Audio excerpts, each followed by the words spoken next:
Hey, what's going on, everybody? Happy Black Friday. Brent Hyden here coming at you, talking tonight's 12 game slate on Draftkings, 11 game slate on Fanduel because, well, it's Fanduel.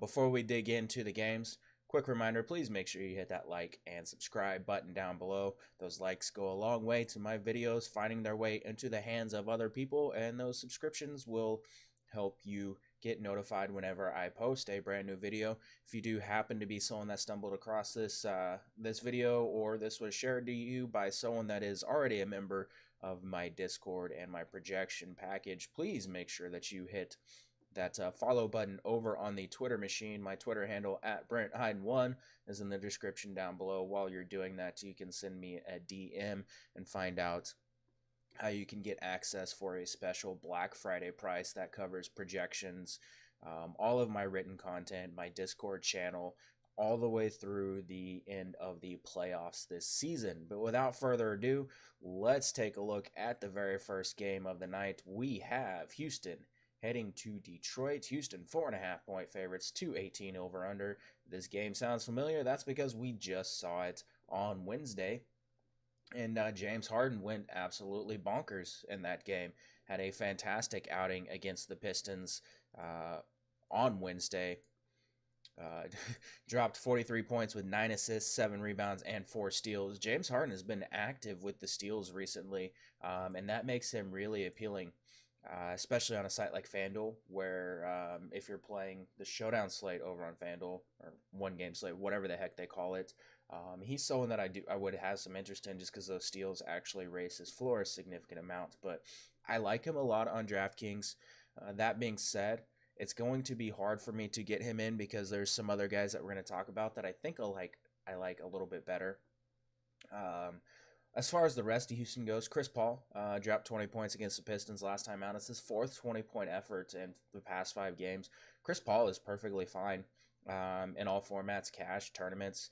He's not terribly expensive, 7,900 on DraftKings. That's pretty affordable. As you can see, looking at the projection model, projects pretty well in the spot, about 45 DraftKings points. It is a really, really good matchup here for Chris Paul. Rates out really, really well. So does Clint Capella.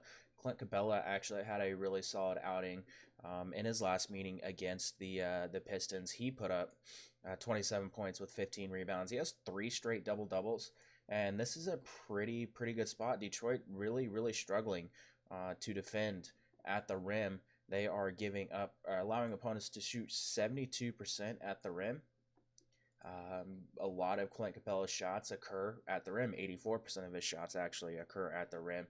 Um, so this is a really good spot for Clint Capella. I like him a lot at that $7,300 price tag. Rates out really well. Projects really well.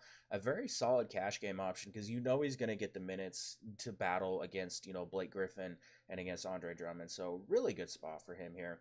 I don't hate PJ Tucker. Continues to be just kind of a mid-range guy that I continually project for right around 20 fantasy points, and that's fine in cash. He does have a little bit upside. He can get on top of his salary over on DraftKings, where he is just 4,100. It is a pretty solid matchup for him here. Has struggled a little bit. I've didn't play very many minutes against Detroit. That was a little uncharacteristic. I think he's going to play more minutes in this game, so he's fine. Same with Gary Clark. He's someone that you can take a look at. And James Ennis, revenge game, double revenge game, especially on like DraftKings, 3,900. He's fine for value. Doesn't have a ton of upside, but it's not a terrible spot for him here. So flipping over to the other side of this game, we have Detroit. Drummond coming in on the heels of his 6th straight double. Had a pretty solid game the against the Rockets a couple days ago. Only put up 38 fantasy points, but didn't get as many rebounds. But he only played 28 minutes. So if you project him for mid 30s in minutes, which you should be able to comfortably do, assuming this game stays close, he's projects to be a really solid cash game option. I'm fine with him in cash. Houston giving up 50 points in the paint per game, so he's completely fine in cash and GPPs. Same with Blake Griffin. Houston's allowing 0.95 points per possession on post ups this season, which is a really big boost to him because about 30% of his possessions are post ups. We saw him post a really solid outing against the Rockets last time out, and his price took a dip on DraftKings down to 9,200. I really like Blake Griffin. If you can afford him, it's going to be tough because there's a lot of high end guys, and you have guys like James Harden, who's not very much more expensive. You have guys like Kevin Durant, who's really underpriced on the slate. So it's going to be tough to get Blake Griffin in here, but I do like him. Um, Same with Reggie Jackson and Ish Smith and like the Reggie Bullocks. None of these guys are terribly appealing, but if they fit, they fit. You can use them in tournaments, but I'm not forcing any of them into my lineups. Moving on, we have Boston at Atlanta. Boston 9.5 point favorites, 219.5 over under. Taking a look at the Boston side of this thing, obviously we need to talk about Kyrie Irving. Kyrie Irving in a absolutely fantastic spot here, coming in finished with 13 assists in his last game on Wednesday with the team high 22 points. He's averaging 22.4 points and 6.4 assists on the season. But if you actually look, his numbers have been up recently. Over the last 6 games, 25 points and 8.2 assists per game, averaging like 50 fantasy points per game over the last few games. And this is a really good spot for him. He actually projects to be a pretty solid value, especially in cash. About 45 fantasy points. He's priced, $100 less on Fanduel. Ranks out really well in the spot. I have a lot of interest in Kyrie Irving. He's a guy that I will be trying to get some exposure to. I don't know how I'm going to do it yet because, as I mentioned already, there's a lot of guys I really like on the slate. It's a monster slate, so plenty of options, but he's in a really good spot. So I have a lot of interest in Kyrie Irving here. Al Horford, 19 points in 35 minutes, was dealing with a little bit of knee soreness in his last game. Really good spot here for Al Horford. Obviously, it's a revenge game, but Atlanta also not very good defending in the paint, power forwards or centers. If they start, Aaron Baines, that means you're going to get some minutes for Al Horford at the 4 against someone like John Collins. I really like Al Horford in this spot. Just projects to be a really solid value, especially over on DraftKings at 5,800. If he's able to play in this game, 5,800 for Al Horford. I know he hasn't had a ton of upside recently, outside of his last game. As if you actually take a look at a really solid game, 19, 5, and 7 with 3 blocks and a steal. I love Al Horford in this spot. I think he can put up a monster game here, and at 5,800, that's just way too cheap. The rest of Boston, some of these guys are really interesting. Marcus Smart, I think, is actually fine in cash games. Obviously, you project him for right around 20 minutes, maybe a few more, especially if this game blows out. If Marcus Smart gets some blowout run, I think Marcus Smart can do some damage at his $3,700 price tag on DraftKings, 4K on FanDuel, especially against an Atlanta team that turns the ball over a whole heck of a lot. So I have some interest in Marcus Smart here. Rozier's fine in tournaments if you think this game blows out. Atlanta does rank 26th in defensive efficiency to shooting guards, and I realize that Jaylen Brown has been atrocious this season. Jaylen Brown has just been really bad. Coming off a decent game, only played 26 minutes against the Knicks, 10 field goal attempts. He's still taking a lot of shots. He just hasn't been able to produce in a lot of these outings, and that's led to his price coming way down. This is a guy that was in the 6Ks, 7Ks at times last season, opened the season pretty high up there as well. So against a Atlanta team that ranks 26th in defensive efficiency to shooting guards, they're giving up 26.4 points, 6.5 rebounds, 5.1 assists, 45% field goal shooting, and 39.4% shooting from beyond the arc. They're also giving up 1.19 points per possession in transition, and Jaylen Brown operating in transition a significant amount this season. 33% of his possessions come in transition. I like Jaylen Brown a significant amount. He might be cash game viable for me, but he definitely is tournament upside in this spot. So Jaylen Brown's someone I'm pretty high on. And the last time I was really high on him, it was against Chicago when he dropped 31 fantasy points. So I like Jaylen Brown. You can Gordon Hayward. You can Jason Tatum. Jason Tatum has a decent amount of upside here at 6,300 over on DraftKings, 6,900 on FanDuel. And then Marcus Morris, someone that would get some extra run if Al Horford were to miss this game. You would also get some more run from Aaron Baines, guys that you can consider. Morris more of a cash game play than Hayward, and then Baines a viable punt option on FanDuel, regardless of Horford's status. I don't really like punting center, but you can do it. But yeah, on the other side of this game, Boston does have a tendency to get roasted by like high usage primary scorers. They can attack the seams and switches.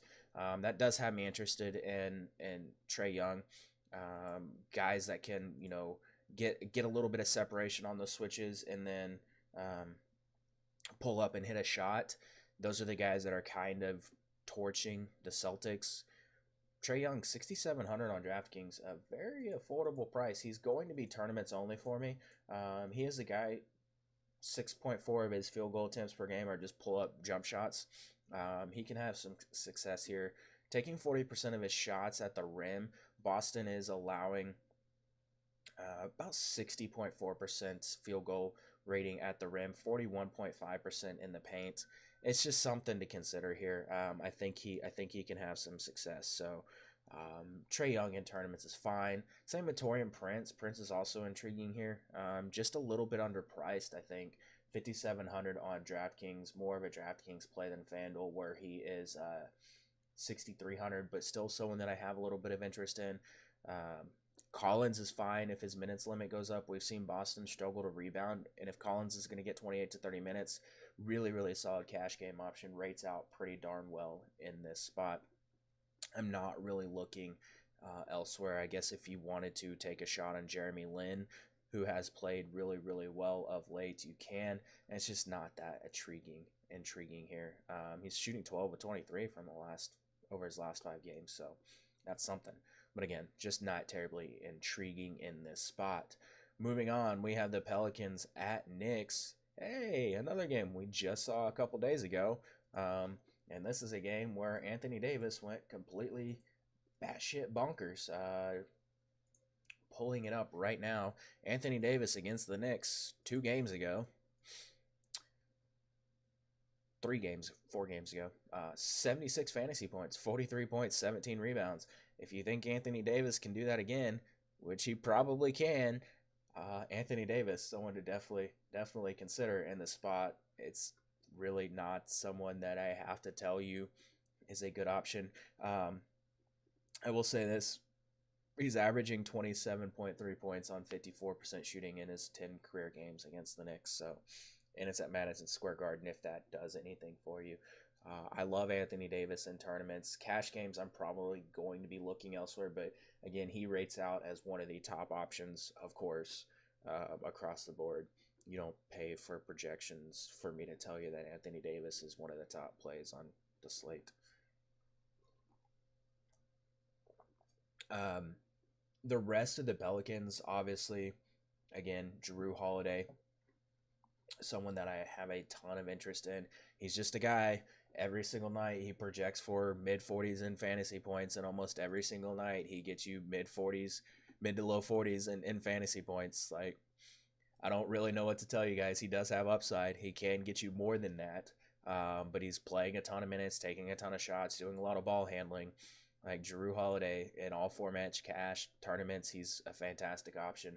8,300, 8,500, just too cheap for the safety that he brings. So, like, especially if you're building cash like lineups, head-to-heads, and things like that, Jrue Holiday is just a guy where you can just pencil him in for 40-plus fantasy points, and that's really, really appealing.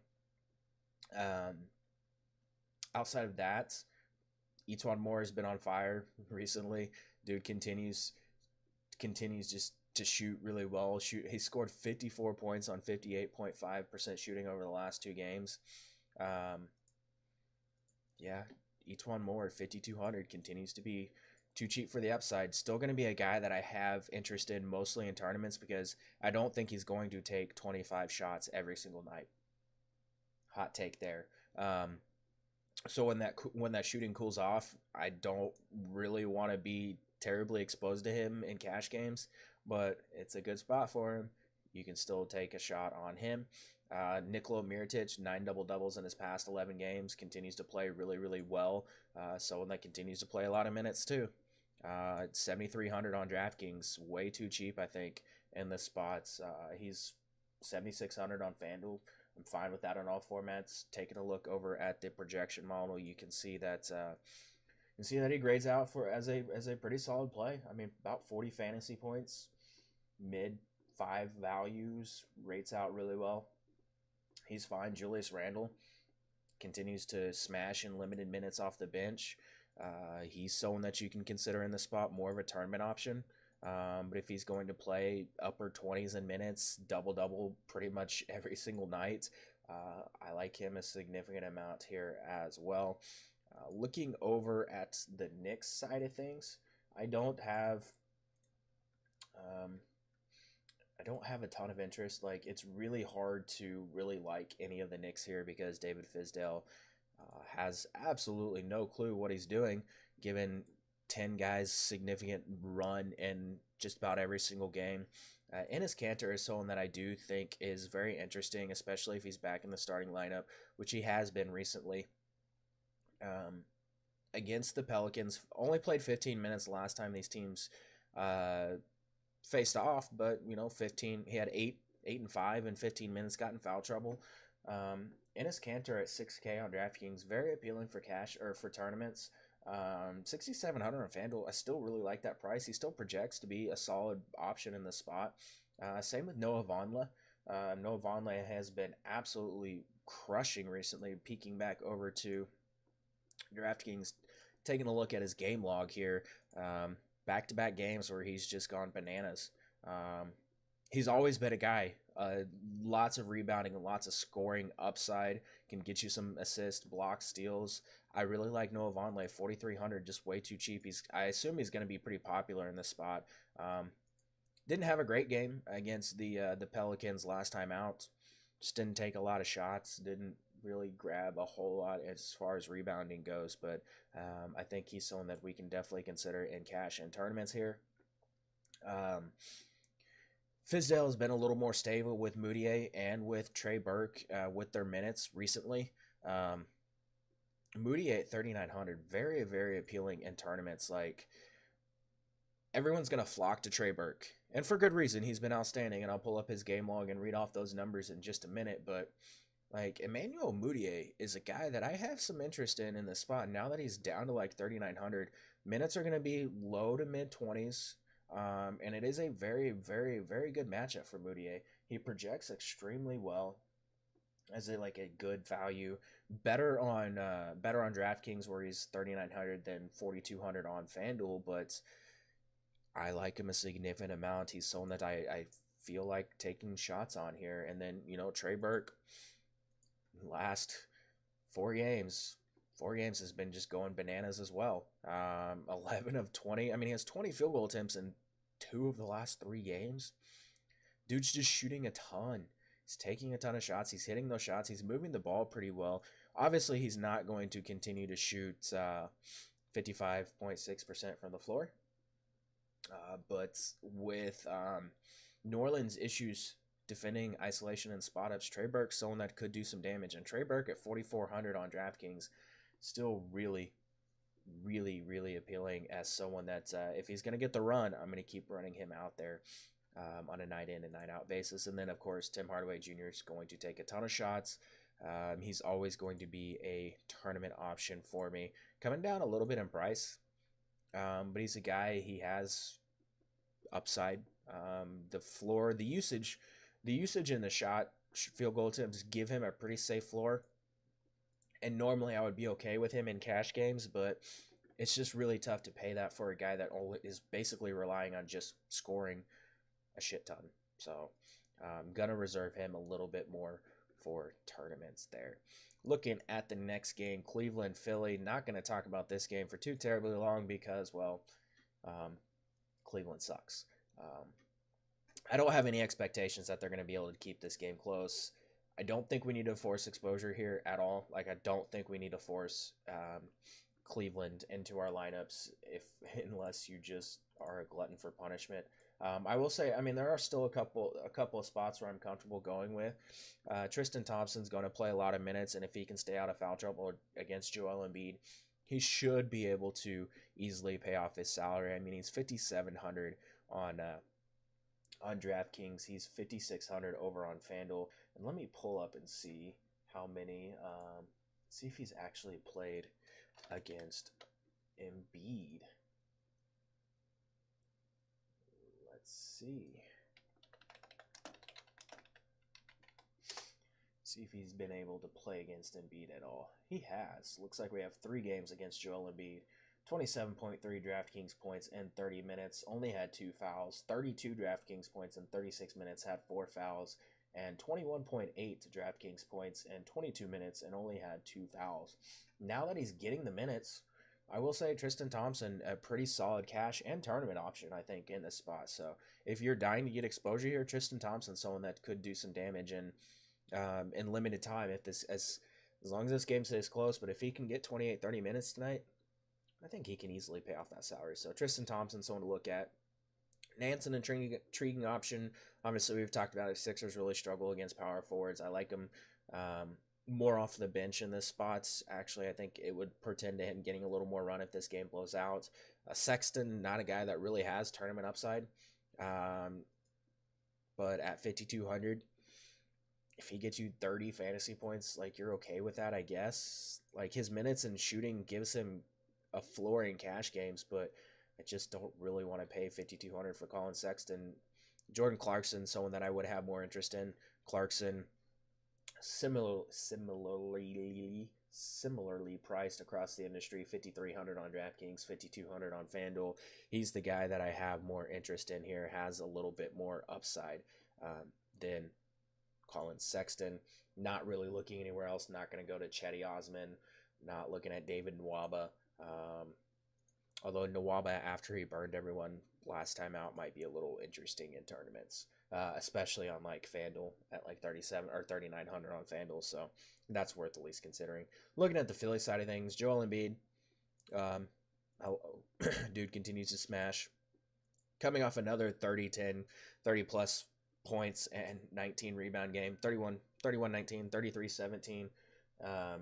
Oh crap, Al Horford unlikely to play. Damn. So that ruins that.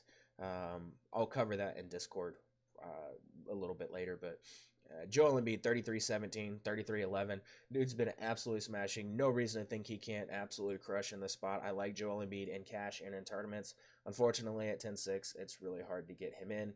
Same thing with like Simmons and Butler. Both these guys, at least on DraftKings, are still underpriced. Obviously, you're going to have games where Simmons, can get you that triple-double. You're going to have games where Jimmy Butler takes over and goes off, and it's really hard. It's almost impossible to predict which one's going to do that and which one's not. I'm going to reserve both of those guys for tournaments. Chandler works on FanDuel at 3,800 as a value option. You can use him on DraftKings, I guess, as a value play, but like, he's just not getting enough work. Like, he took 7 shots, which was appealing, but if he's gonna have you one of these games where he's like 4, 2, 3 shots, it's really tough to trust him if he's not efficient with that shooting. But at 3,400, I mean, he's gonna get you 30 minutes as long as this game stays close. So Mescal is fine in tournaments as well. But moving on, Washington at Toronto.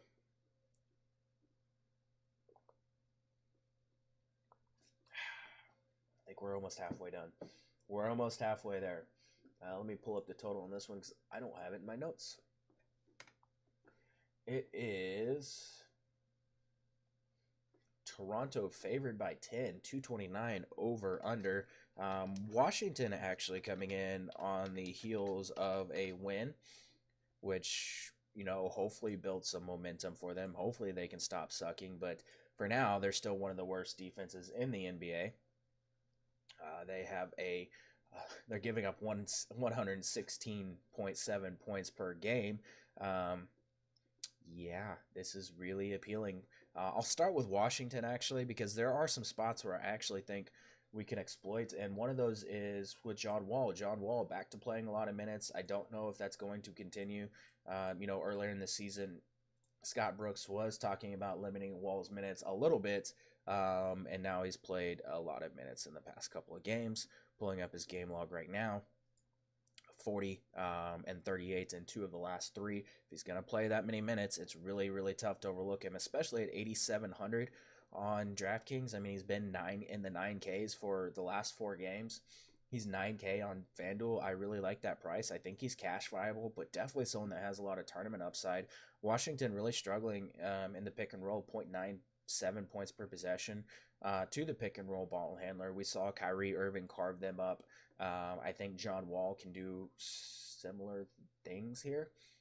John Wall operating in the pick and roll 26% of the time.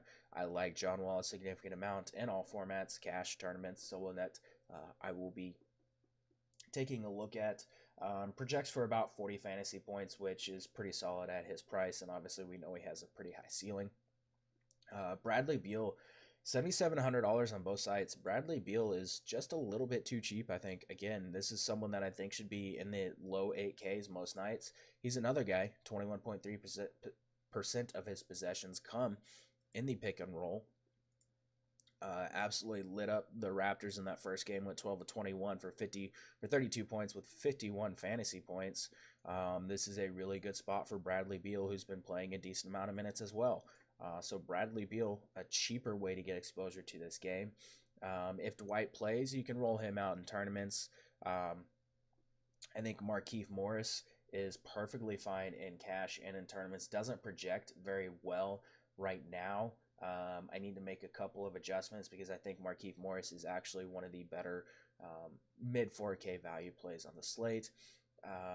Jeff Green and Kelly Oubre are fine in GPPs. Green becomes more of an option if Dwight Howard sits this one out. If Dwight is out, I'm not going to chase the Thomas Bryant stuff. Everyone else can have fun with that. On the Toronto side of things, Kawhi, one of my favorite options on the entire slate. Again, a monster slate, so there's a lot of guys that I really, really like. Kawhi is definitely one of them. Kawhi Leonard, in a fantastic spot here. Kawhi Leonard is, going to play. This is not a back-to-back or anything like that. Coming off a really solid, stretch of games. Did not play very well against Orlando, but 30 points in 30 minutes. Had a really good game against Detroit. Didn't play against the Wizards last time these teams played, but Washington, 28th in defensive efficiency, two small forwards here. Kawhi leads the team in usage at 29.2%. Excellent play in all formats.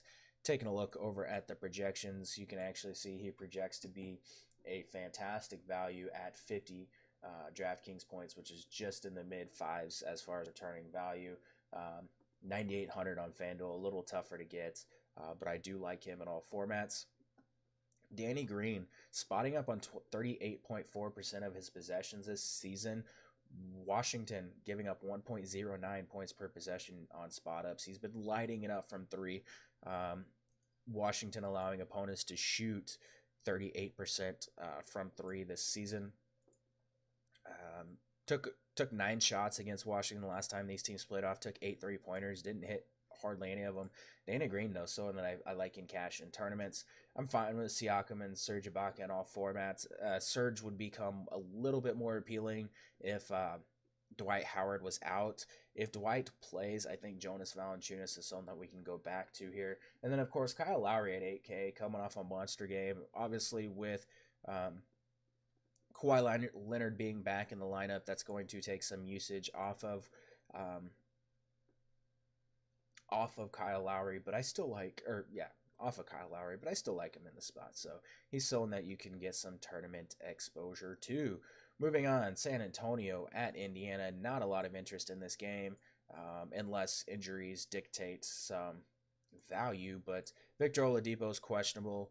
Domantas Sabonis is questionable. Sabonis, a guy that I was super high on last game whenever Oladipo was out, because of the amount of usage that he sees and the assist rate that he sees. And he actually had a good game in limited minutes, spent some time in the locker room, got in foul trouble, but 25 fantasy points in 19 minutes. That was really solid. I expect him to be able to put up solid numbers again if Oladipo is out. I actually really like him in tournaments if Oladipo plays, because no one's really going to play him. And as you can see, taking a look, he did torch the Spurs last time these teams played, 7-9 from the field, with 10 rebounds, 16 points, a block and a steal, and a couple assists. Very, very interesting tournament option here. Oladipo's fine if he plays. Oladipo's just very cheap across the industry. Minutes should be obviously in the mid 30s, 30.5% usage rate. Collison is fine in cash as kind of a mid-range guy, but I'm just not forcing a lot of exposure to this game. Collison, someone that struggled last time out against Charlotte, didn't play a lot of minutes against the Spurs last time these teams faced off. Yeah. On the flip side, Oladipo being back does kind of hurt DeMar DeRozan a little bit, but he's still, a very high usage guy. 36% of his possessions come as the pick and roll ball handler. Pacers allowing 0.94 points per possession to the pick and roll ball handler. LaMarcus Aldridge should be able to feast whenever Turner's in the game. I like LaMarcus Aldridge at 7,800. Had a solid game against him last time out. 37 fantasy points. More of a cash game guy than a tournament guy for me here. Not really looking anywhere else. If you sprinkle in some Rudy Gay or whatever into your lineup, that's fine, but it's not a terribly appealing spot. Moving on, Miami, Chicago. Miami 2-point favorites in this one, 214 over under. Lots of injury news. Goran Dragic is out. Tyler Johnson is out. Obviously, we have Markkanen, Portis, Dunn, all continue to be out for Chicago, and Hassan Whiteside is questionable. Looking at the Miami side of things, with Tyler Johnson and Dragic out, we're going to get a ton of minutes for Magruder and Ellington and Richardson and Wade, guys that I think are all viable options here. Josh Richardson, obviously, we know is going to take a ton of shots and have a really high usage rate, 25.4% usage rate, only 0.85 fantasy points per minute without Dragic and without Tyler Johnson on the floor. That's dating back to last season. But against a Bulls team that's really, really bad, he's going to draw a lot of time. I expect him to draw a lot of time matched up against Zach LaVine, against a really high usage guy. I think Josh Richardson's someone that can get you some of those steals and blocks and really boost his floor. I really like Josh Richardson at 7,300. Just going to play a ton of minutes, take a ton of shots, can get you some of those peripheral stats. Josh Richardson, 7,300 on Draftkings. He is 7,600 on Fanduel, projects to be a pretty solid cash game option, but does have a lot of tournament upside. So get you some Josh Richardson in there. Rodney Magruder, again, I mentioned, going to play a lot of minutes. I like Magruder more so on Draftkings, I think, just because he has a multi-position eligibility. He's fine in all formats. Going to get you mid-20s most nights, so that's fine at 4,800. Dwayne Wade let me down. Let me down in the last game. I really, really liked him last time. I only played 13 minutes. I expect those minutes to go up. That was obviously the first game back after missing 7. I think he gets closer to these mid to upper 20s. And Dwayne Wade, dating back to last season, without Goran Dragic and without Tyler Johnson, 29.8% usage rate, 1.10 fantasy points per minute. Dwayne Wade, he took 8 shots in 14 minutes. That's a lot. And if he's going to take double-digit field goal attempts, he's going to handle the ball a significant amount. He's way too cheap on DraftKings. It is double narrative game, revenge and hometown. I think Wade's from Chicago, if I remember right. So yeah, you had that going for him. I love Dwayne Wade. If you just take the narrative stuff out, I still really love Dwayne Wade. Just the usage and production should be there for him. So I'm going back to the well with Dwayne Wade. Ellington, again, someone that's perfectly fine for value. James Johnson's really cheap. Saw a decent amount of minutes last game. Expect his minutes to continue to kind of creep up a little bit. 4K. If he's going to get you like 24, 25 minutes, foul trouble has been concerning for me. That tells me he's not in shape. I haven't watched James Johnson play in his first couple games, but the fact that he's getting 5 fouls, like James Johnson is a guy that has struggled at times with foul trouble, but generally a smarter defender, not someone that I would expect to get 5 fouls in limited minutes. So that tells me he's out of shape and he's kind of reaching and playing a lot of defense with his hands and not moving his feet enough. That's a little concerning. But at 4K in tournaments, James Johnson, Very, very appealing against a really, really bad Bulls team. If Whiteside plays, I do like him pretty much in all formats. Whiteside in a very, very good spot here tonight. If Whiteside sits, look to Bam Adebayo and Kelly Olynyk to get some more run. Looking at the flip side, Zach LaVine's really the only guy that I have interest in. It's just not a great matchup. He's still sporting a 32% usage rate. He can score in isolation. That's a boost against a Miami team that's giving up 1.13 points per possession in isolation. I will say, Jabari Parker played really well last time out. Parker has been playing a little bit better recently. It's still Jabari Parker. It's still not a great matchup, but Jabari Parker in cash is fine. I don't really care about Justin Holiday, but if you wanted to roll him out in cash because he's going to play a lot of minutes, that's fine. Shaq Harrison actually is interesting as a tournament value, I think. Putting up really solid numbers in limited minutes. If you need someone over on Fanduel, let me pull him up real quick. If you need someone over on Fanduel, 4,500. That's a little unappealing at that price, but 3,600 on DraftKings. I would maybe sprinkle in some Shaq Harrison in tournaments tonight. Moving on, Charlotte OKC. OKC 6-point favorites in this one. 227 over under. Looking at the Charlotte side of things, obviously Kemba Walker has been outstanding recently. 60 points against Philly, 43 against Boston, handing out 11 assists with 16 points against Indiana. Kemba Walker, fantastic in tournaments. I just don't want to pay that price for him. Because if he's going to have one of these games where he is more of a facilitator and less of a scorer, obviously that was limited minutes, but still, that's really concerning. But a solid tournament option here. I really, really like Jeremy Lamb in the spot. It is a revenge game for Jeremy Lamb, so there is that. But shot 5 of 7 from 3-point range last time out. He's been really, really solid without MKG in the lineup. Minutes more secure, but if you look at these past 4 games without MKG, 37, 40, 25, 37 fantasy points, 5,300 for Jeremy Lamb. Really, really good price. I love him in cash in tournaments on DraftKings. 6K on FanDuel, more of a cash game option, but if he fit your lineup, I wouldn't say no to using him. So it's a really, really good spot for him. 26% of his shots come in the paint, where opponents are shooting 46.2% against OKC. So OKC's defense really, really solid. They're still giving up a pretty high percentage in the paint. So Zeller is fine in cash, and Parker and Monk in GPPs, Bridges and GPPs can work. Not terribly appealing, but either of those guys could get you there. Bridges playing mid solid, mid to upper 20s. He could get you there. It's fine. It's not really that appealing. On the flip side of this game, PG's price is coming down to 8,600 over on DraftKings. Taking a look over at FanDuel, what is his price here? 8,800 on FanDuel. I have some interest in Paul George in cash.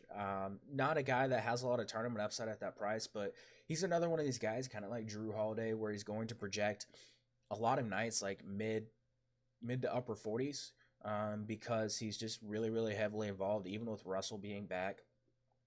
And he can get you, double-digit rebounds, can get you some steals, some things like that. Actually looked really solid against the Charlotte team last time out. I like Paul George as a cash game option, as a guy that I can feel pretty comfortable is going to get me 40-plus fantasy points. Russ is Russ. You can play him if you want. I think he's the highest projected player on the slate, and that's completely fine. I love him in all formats. 10-9 on DraftKings, 11K on FanDuel. It's fine.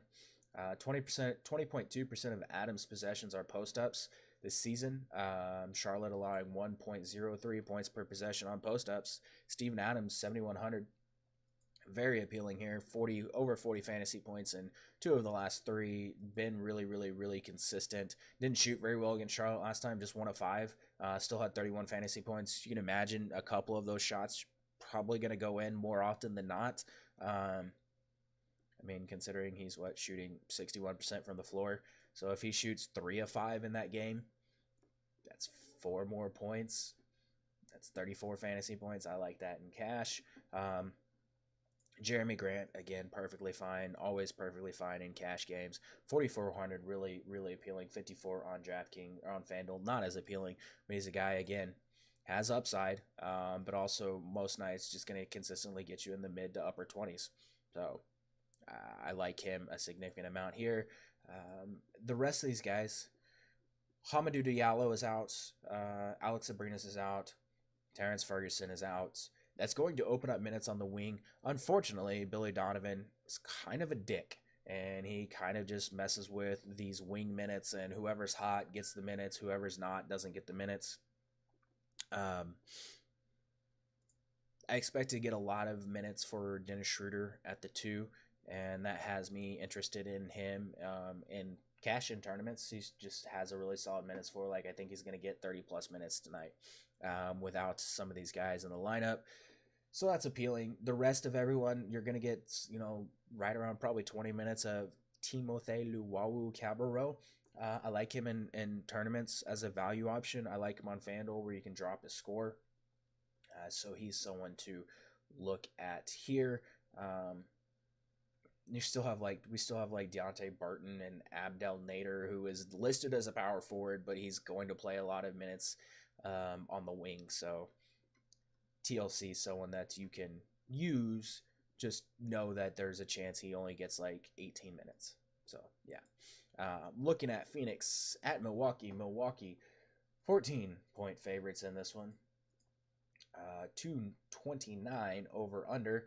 Taking a look at the Phoenix side of things first, I really, really like Devin Booker and TJ Warren.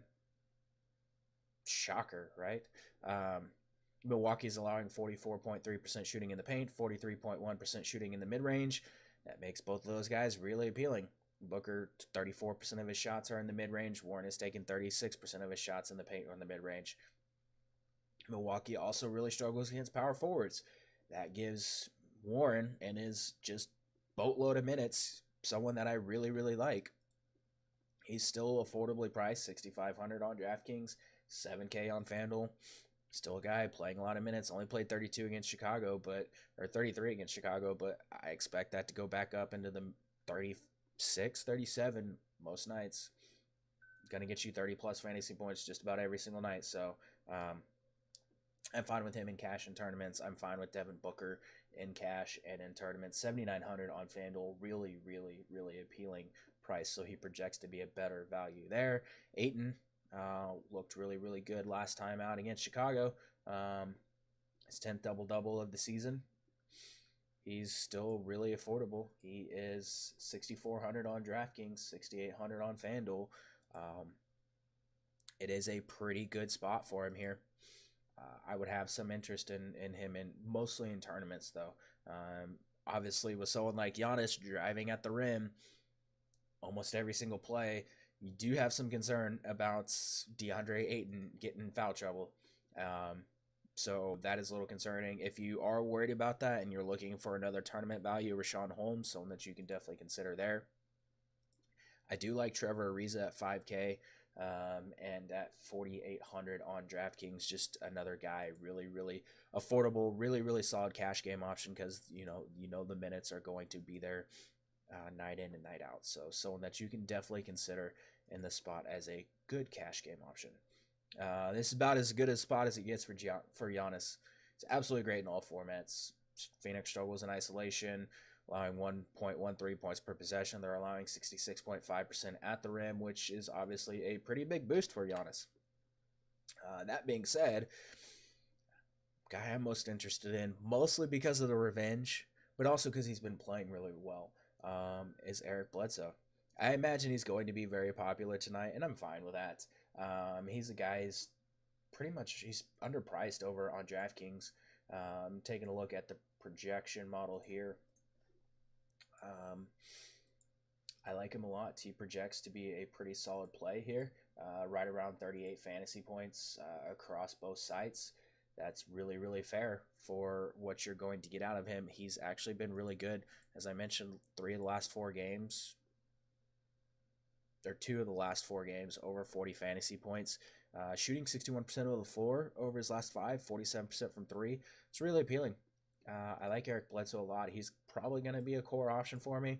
I'm mostly just plugging in the revenge narrative, if I'm being 100% honest. But Phoenix does really struggle against point guards. 27th in defensive efficiency allowed to him. So it is a good spot if you eliminate the revenge narrative. Chris Middleton and Brogdon are perfectly fine in cash and tournaments. Both guys project to be solid options here. Both guys really, really good. Middleton scored over 20 points over his last 5 games, in 4 of the last 5 games. It's a great spot for him too. So if you're looking for exposure here and you want to pivot off of Eric Bledsoe, Chris Middleton not much more expensive than Bledsoe, and he's a guy who can still put up really, really, really solid numbers. So I do like Middleton. Ursan's an interesting value option. Brolo's interesting in tournaments. It is a really, really good matchup for Brolo. Just guys that are tournament viable for me. I will say Pat Connaughton, I do actually have some interest in. Last time we had interest in him, it did not work out. He has not been playing very good recently, but he's a guy still playing, upper teens, low 20s in minutes. If this game blows out, he's going to get a few extra minutes with Dante DiVincenzo out. This game gets out of hand. Pat Connaughton gets 22, 23, 24 minutes. He's a guy who's averaging like a fantasy point per minute this season. Factor in the matchup, he could have a pretty solid game here. So someone that I would have some exposure to as a value option here, especially on like Fanduel where you can drop his $4,100 salary. Moving on, let's take a look at the next game. We have Orlando at Denver. Denver, 8-point favorites. We're almost done. We're almost through here, boys. 214.5 over under. Just scrolling through my notes here. Nikola Vucevic, really, really, really, really, really good play here. 25.5% usage rate on the season. Orlando is just making a concentrated effort to have him touch the ball a lot and run the offense through him. 70.8 touches per game for Nikola Vucevic. That's fantastic. Projects to be a pretty solid value over on both sites, actually. Peeping a look at the projections once again. Projects for about 40 fantasy points on DraftKings at 8,100. He's way underpriced for the upside he has. So he's someone that I have a lot of interest in, especially on DraftKings. I like him on FanDuel too. 9K, that's still a pretty affordable price for him. If you just look at his game logs, you can see that you pretty happy. 9K for 40 fantasy points, not great, but you'll take that. 9K for 59 fantasy points, you'll love that. 9K for 57, you'll love that. 9K for 51, you'll love that. 9K for 38, blah. 45, 50. Yeah. Vucevic is going to be a guy that I really, really, really want to get exposure to. Again, it's going to be hard because there's someone that in one of these next 2 games that I'm basically locking in my lineups. But Nikola Vucevic, really, really solid game option here. Great cash game option. Great tournament option here. Gordon's pretty appealing at his price for tournaments. 7K on DraftKings, 7,600 on FanDuel. Just a tournament option for me. Does tend to struggle a little bit whenever he's sharing the floor with Jonathan Isaac, who is playing more minutes. So tournaments only. DJ Augustine, I feel like I talk about him every single slate. Perfectly fine in cash. Guy is going to have a lot of games where he gets you in the mid-20s. He's going to have a couple games where he struggles, but a lot of these games, he's just going to get you in the mid-20s, sometimes with a little bit of upside. It's not a terrible matchup for him, so I like DJ Augustine in cash. Solid low-end mid-range value for him there. So Evan Fournier, second on the team in usage, perfectly fine in tournaments. Jonathan Isaac, as I mentioned, playing a lot more minutes recently. He is 5K on FanDuel. That's going to be a hard pass for me. But at 3,600 on DraftKings, I'm still completely fine with Jonathan Isaac on DraftKings cash and tournaments, actually. Looking at the Denver side of things, Orlando's holding opposing point guards to just 32.8% shooting from three. That concerns me with Jamal Murray because we know he's very, very reliant on his scoring and very reliant on shooting very well from three. Going to play a lot of minutes. He's fine in tournaments. I will continue to ride the Monte Morris train. He's let me down pretty much every single time, unfortunately. But he's just a guy, like, he's playing a lot of minutes. He's really cheap. It's not a terrible spot for him. He's a little bit risky, but I still think he's fine in cash. Orlando's allowing 0.94 points per possession in the pick and roll. Morris is operating in the pick and roll about 41% of the time. So, yeah. Harris, perfectly fine in cash on DraftKings at 5,700. Has not played very well recently, but he's a guy still playing a lot of minutes, can get you some steals, still does some ball handling, still shooting a lot. I like Gary Harris a lot on DraftKings in cash. And if you're playing on Fanduel where he is a small forward, you can use him in tournaments. Millsap, perfectly fine for cash and GPPs, has been playing really solid recently. Obviously, last game, had to leave the game for a little while because of a facial laceration, but been playing pretty well. Still only going to play like 28, 29 minutes. That kind of limits his upside, but I still like him in cash and tournaments. And obviously, Jokic is Jokic. Orlando does struggle against big men, and they do struggle against post-ups. So Orlando, Jokic, a guy that I do have a decent amount of interest in here. Unfortunately, at his price tag where he's like 94 and 9,600, I would almost rather Vucevic, if I'm being honest, for a little bit cheaper. So yeah. Moving on, Portland at Golden State. Guy that I mentioned I'm going to be locking in my lineups again tonight. Golden State, 3-point favorites, 219 over-under. Kevin Durant. Normally I cover the road team first, but we're going to go with the Warriors first. Draymond Green out. Stephen Curry out. Alfonso McKinney out. Kevin Durant. With those guys off the floor, 40% usage rate, 1.50 fantasy points per minute. Kevin Durant is 10-4 on DraftKings.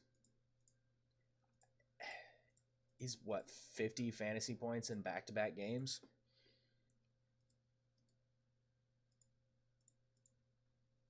And he's 10-4? It doesn't make any damn sense. He's 10-5 on FanDuel. Doesn't make any damn sense for a guy, 40% usage rate, 1.50 fantasy points per minute. Kevin Durant's going to go off like just bananas. Al Horford ruled out. Awesome. Kevin Durant's going to go bananas soon. Kevin Durant has shot 426 from three over the last 6 games.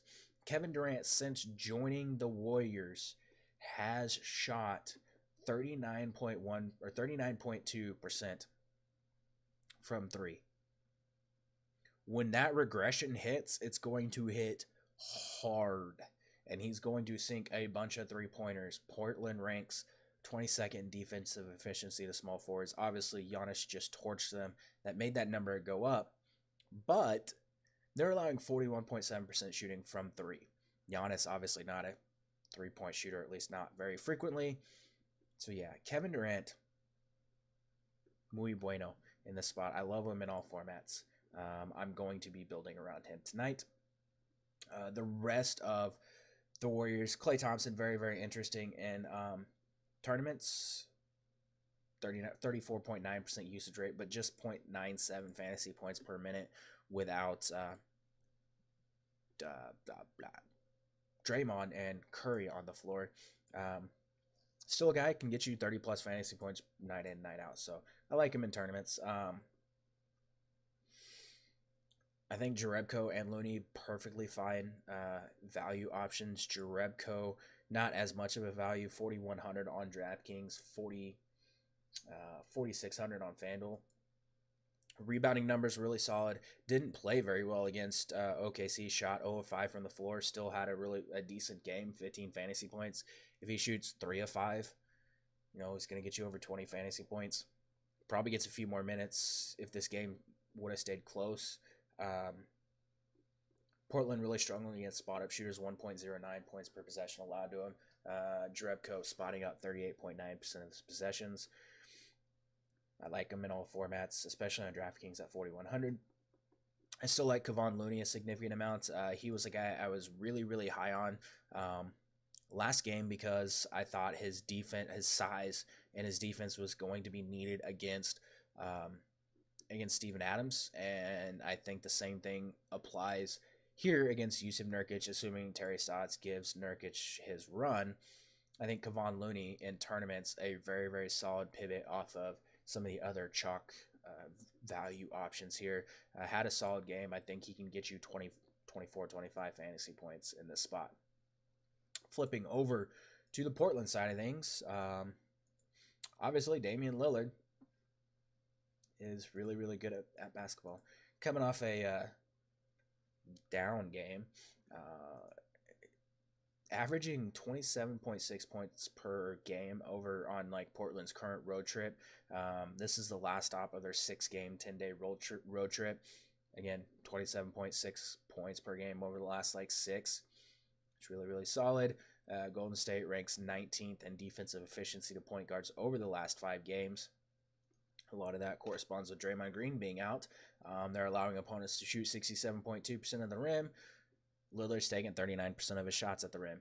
That makes Lillard a very solid option here. The Warriors also allowing opposing guards to draw 10.2 fouls per game. That's 22nd in the NBA.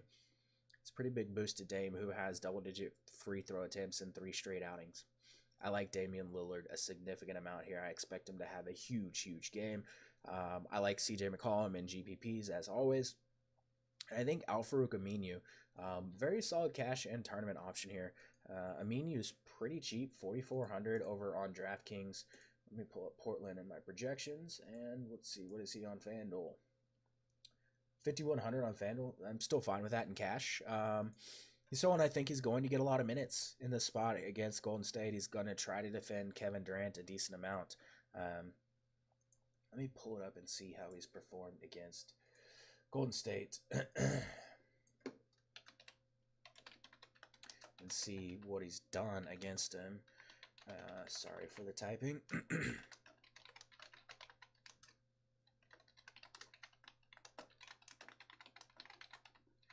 In the last 3 seasons against Golden State, Aminu 29.5 fantasy points in 30 minutes, 30.1 fantasy points in 33 minutes, 27.8 and 34. A down game with 13.3 and 25, 31.3 fantasy points in 36 minutes, 14.8 fantasy points in 21 minutes.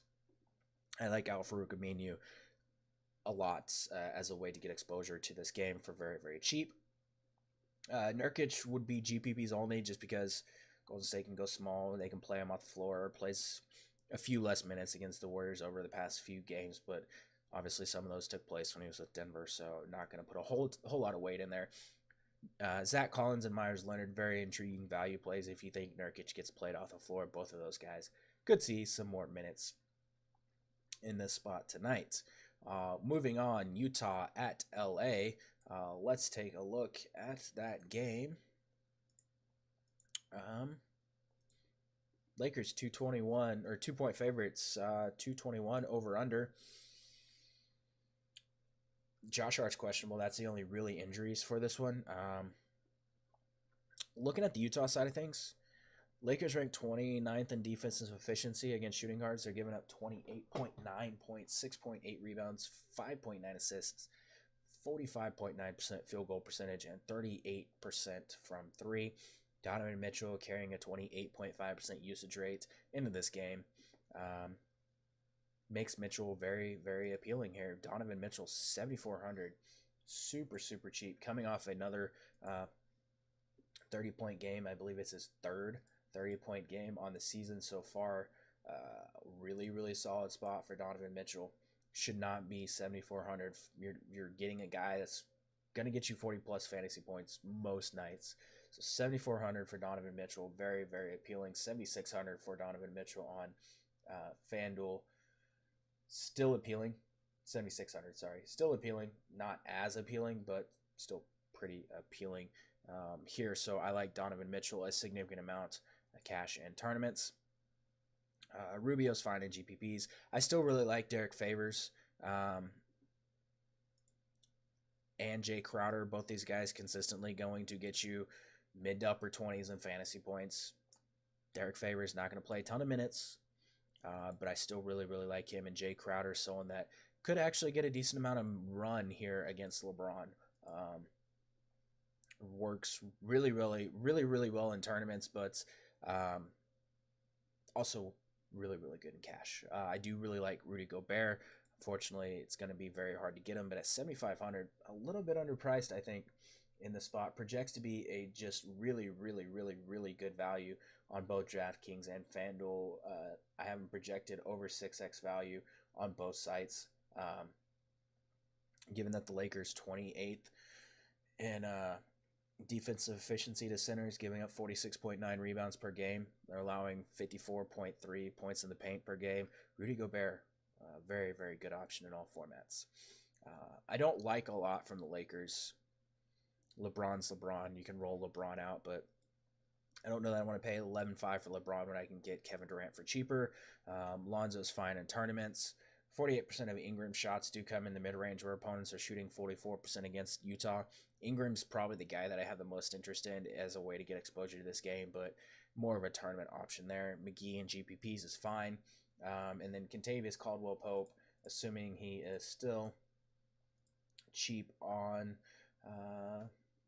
FanDuel. What is his price? Yeah, 3,900 on FanDuel. I'm still fine with him in tournaments as a value option there. But that does it for tonight's 12-game slate or 11 games on FanDuel. Good luck in all your contests tonight, and I will be back tomorrow.